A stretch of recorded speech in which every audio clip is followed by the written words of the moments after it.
Welcome to the Book Club Life. I'm Jenny Snow, and I am here with Deb Gruelle, author, best-selling, award-winning author of 10 Little Night Stars, a charming, adorable book that my daughter loved when she was a little younger. Now I use it for baby shower gifts, but Deb is a best-selling author. She's award-winning. And this is just her first children's book. She's got many, but this one has 2.8 thousand reviews on Amazon, and I saw it explode during 2020 especially. I remember her reading it aloud for children, just at a time when everyone needed a Deb. And Deb, thank you so much for making time for me today at the West Coast Christian Writers Conference and doing this interview with us. So appreciate it, Jenny. Thanks. Yes. So that's how I first fell in love with your writing. But even before I checked out your books, you were an expert on Tricia Goyer's Write That Book Facebook group. And you were just so great to the writers there and volunteered your time to help people wanting to learn to write children's books. But I know, since knowing you a little bit, that you did not start out writing children's books. So would you tell us a little bit about yourself and then how you got into writing? I started writing for the Christian market. I was a technical writer in Silicon Valley, and it just didn't have the soul. And then I went through infertility and pregnancy loss, and I was in a little church that a lot of the couples were going through problems with trying to have children or losing babies. And so we started a support group, and I ran that for 10 years, and somebody in the group said, you should write a book for the people who can't show up. And that was the first thought, but it seemed like an audacious idea.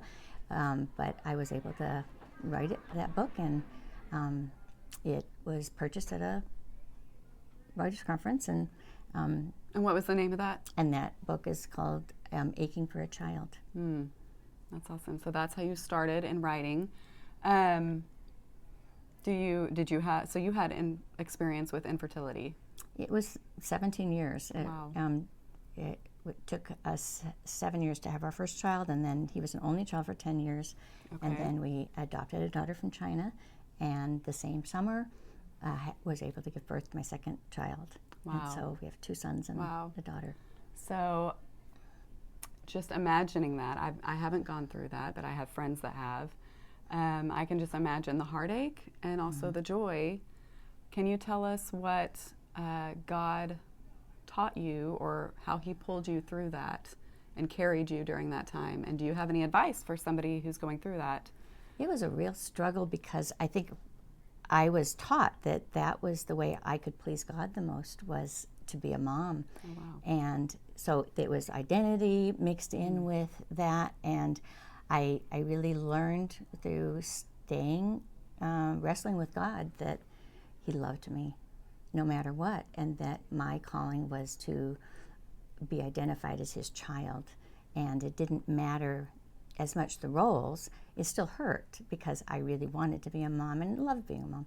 Right. But it was a time of really wrestling with God and going deep with him, and so that helped. And also being around other women who were going through the same thing, I could see God love them, and so I was able to then realize the same thing for myself. Yeah, it's not about what we produce, even as writers or in our businesses.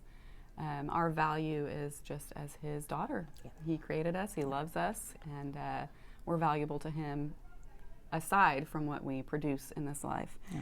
I remember my mom talking about that actually when she was going through health challenges and just was in bed so much, and that God really showed her at that time that I love you just as much when you're going through this as I do when you're really productive. Exactly. So then you transitioned later on to children's books. So this is 10 Little Night Stars, and let me tell you what, this is the perfect book for when you're putting your kids to bed and you're like, you can pick, at least what I told my kids was, you can pick 1 long book or 3 short books. Yes. And so this would be one of those perfect short books, and it's perfect because they're counting to 10. And can I open a page? Yes. Okay. So here's like page 1.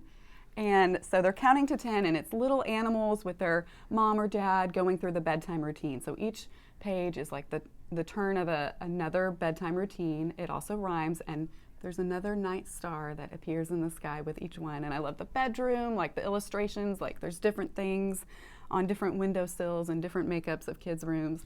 And it's just charming and sweet.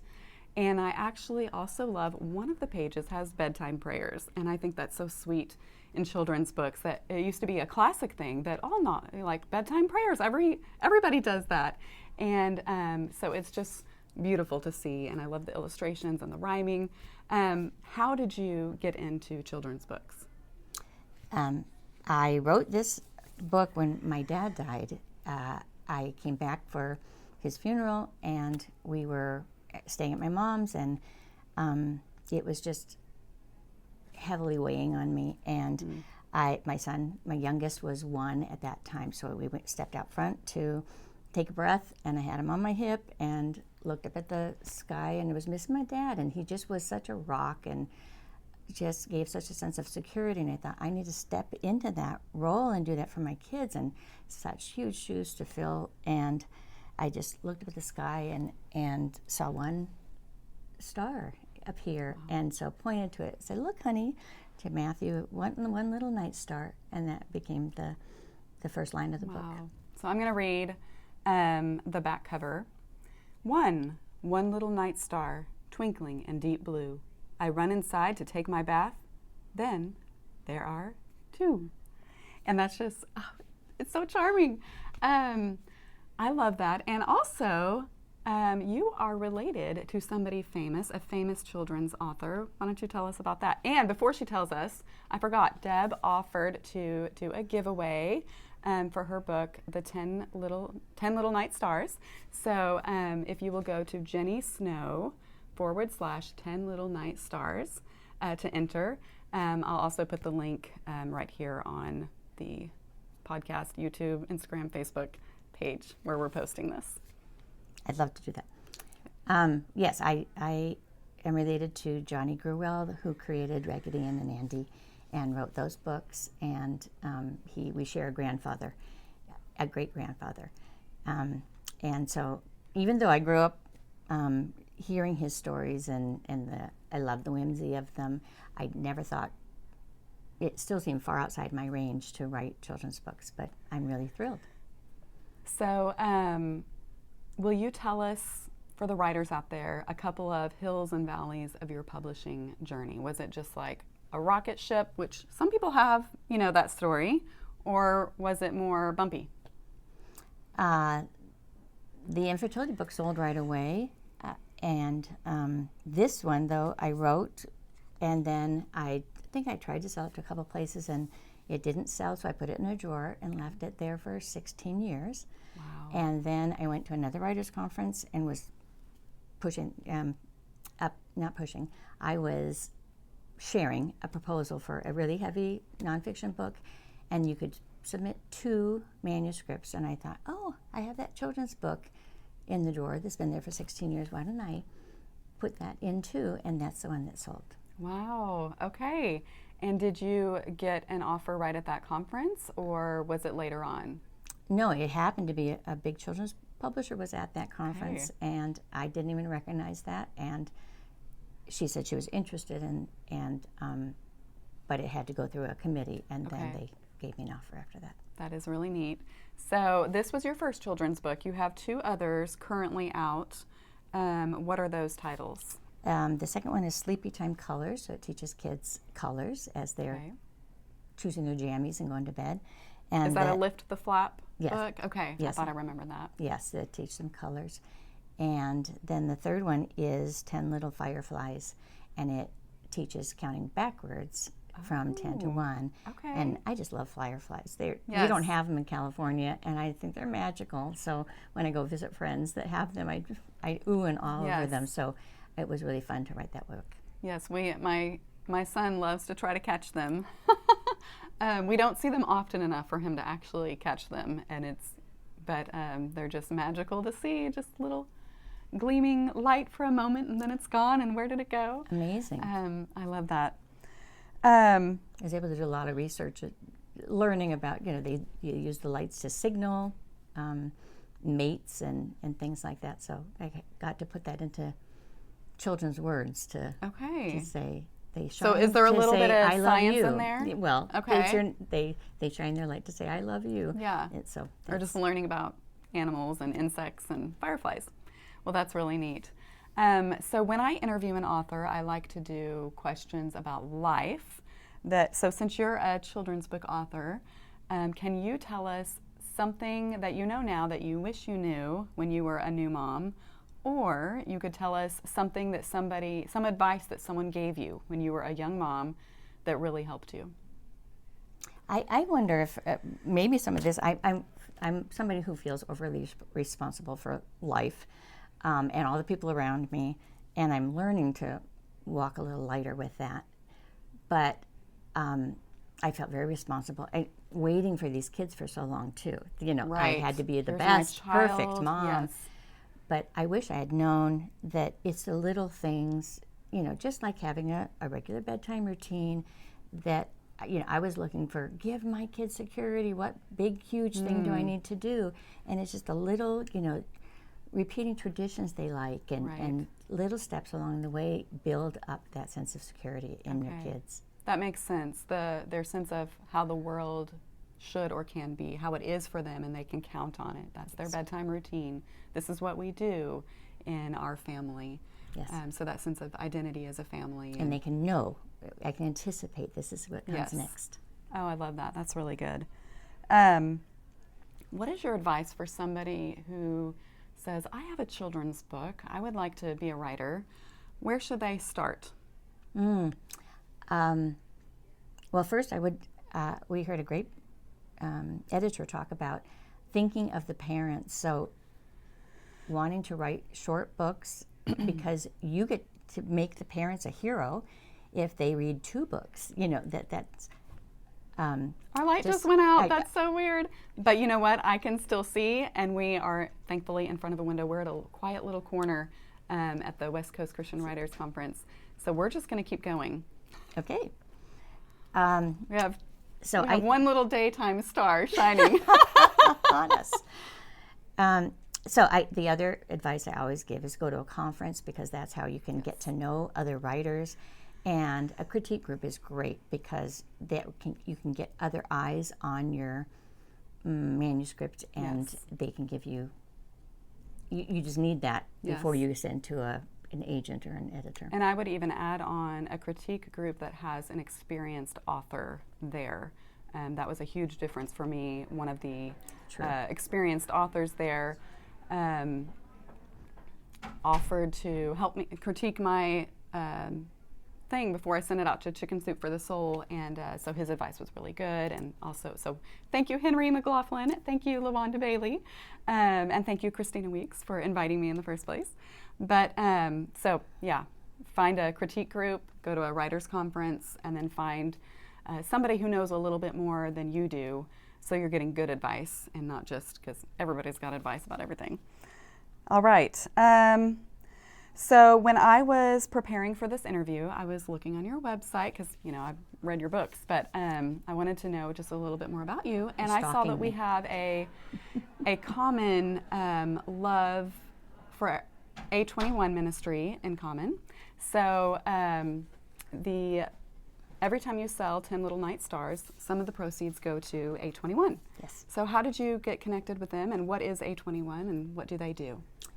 Well, I've long volunteered for women's and children's shelters and Habitat for Humanity, and I think one of the hardest things for a child, a hard hand to be dealt, it would be if they're trafficked, that they have that in their background then, and they need to overcome that with God's help. And I couldn't go help those children, but I loved Christine Kane's focus on that, and I thought it was just God nudged me to do it, and so it's a need that's out there, and God put it on your heart. Yes. Well, if you want to know more about it, it's on Deb's website. By the way, where is your website? It's at debgruelle.com, spelled DebGruelle.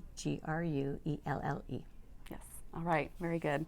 So now we're going to move to the just for fun round. Okay. And this is, I'm just going to go right into it. Salty or sweet?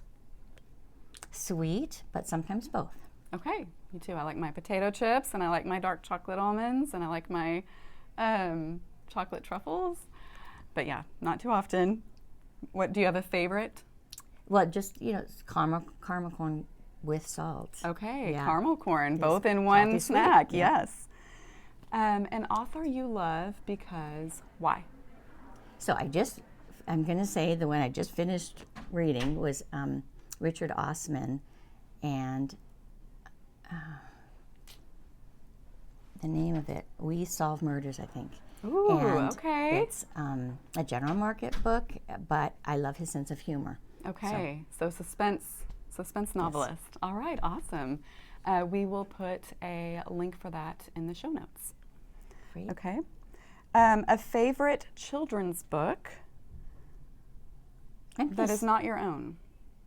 I'm going to say Sandra Boynton, because my kids loved those, Moo Ba, La La La. Okay. And I think those kind of were what I was shooting for, in that the rhyming, short, yes. sweet, and yes. my kids just adored them. So. Yes. Sarah Sundin in her interview mentioned another book like that, that has just the fun cadence and rhyme and the fun words to say. That's awesome. So it's March when we are releasing this, and spring is either here or on the way, depending when it gets out. What is your favorite thing to do outside?